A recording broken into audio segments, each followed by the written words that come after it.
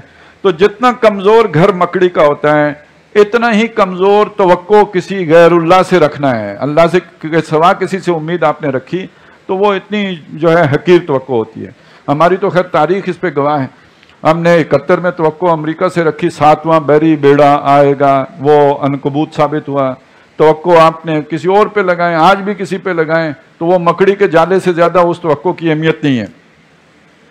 وَإِنَّ أَوْهَنَ الْبُيُوتِ لَبَيْتُ الْعَنكَبُوتِ، اور بے شک تمام گھروں میں سب سے کمزور گھر جو ہوتا ہے وہ مکڑی کا گھر ہوتا ہے۔ لَوْ كَانُوا يَعْلَمُونَ، کاش لوگ جان سکیں، کمزور گھر نہ پکڑیں بلکہ مضبوط سہارا پکڑیں۔ یہ مضبوط سہارے کا ذکر جو ہے ہم نے سورہ بقرہ میں پڑھا تھا، وَمَن يَكْفُرْ بِالطَّاغُوتِ وَيُؤْمِن بِاللَّهِ فَقَدِ اسْتَمْسَكَ بِالْعُرْوَةِ الْوُثْقَىٰ، جس نے کفر کر کے طاغوت کا اور ایمان لایا مضبوطی سے اللہ پر، اس نے ایک بہت ہی مضبوط کنڈا پکڑا ہے، مضبوط سہارا اس نے پکڑا ہے۔ اور یہ مضبوط سہارا اللہ کا، سورہ حج میں ہم نے پڑھا تھا ضعف الطالب والمطلوب، جو جب مطلوب کمزور ہو، ضعیف ہو، تو اس کا طالب بھی ضعیف ہو جائے گا، کمزور ہوگا۔ ان اللہ یعلم ما یدعون من دونہ من شیء، بے شک اللہ تعالیٰ خوب جانتا ہے، واقف ہے اس سے جس شے کو یہ پکارتے ہیں اللہ کو چھوڑ کر۔ وَهُوَ الْعَزِيزُ الْحَكِيمُ، اور وہ زبردست ہے اور حکمت والا ہے۔ وَتِلْكَ الْأَمْثَالُ نَضْرِبُهَا لِلنَّاسِ، اور یہ مثالیں ہیں جو ہم لوگوں کو دے کے سمجھاتے ہیں۔